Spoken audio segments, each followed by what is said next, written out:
Bonjour à tous.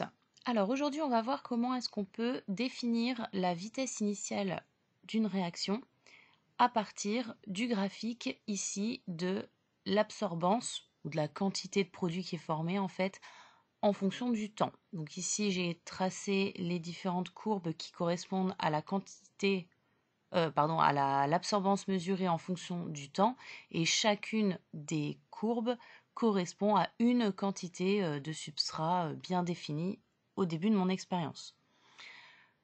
Pour réaliser une tangente à une courbe, vous allez cliquer sur un point de cette courbe. Donc ici, je prends ma première courbe, j'ai cliqué, je fais un clic droit et je vais ajouter une courbe de tendance. Cette courbe de tendance, il faut qu'elle soit linéaire. C'est une droite en fait.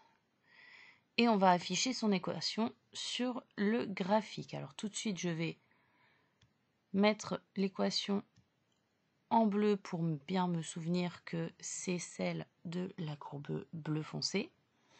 Et là, le problème, c'est que ma droite, elle est effectivement tangente, mais à 2 points qui ont été pris au hasard sur la courbe. Moi, je souhaite avoir la tangente à l'origine.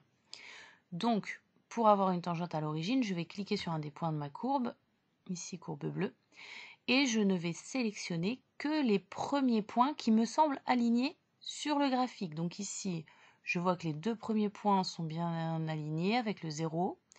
Puis le troisième, là, il me semble un petit peu décalé par rapport au reste. Donc je vais sélectionner uniquement les 2 premiers points et le 0. Je clique et voilà. Ici, j'ai donc l'équation de la tangente à l'origine pour la courbe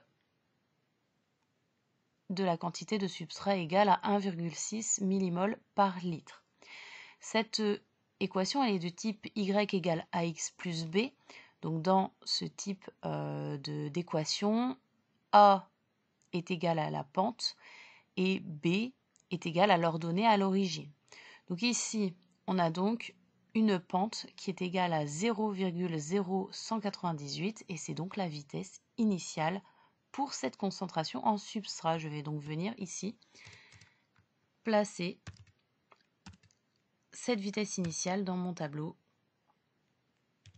que je vais remplir au fur et à mesure en faisant exactement la même chose pour les autres concentrations en substrat.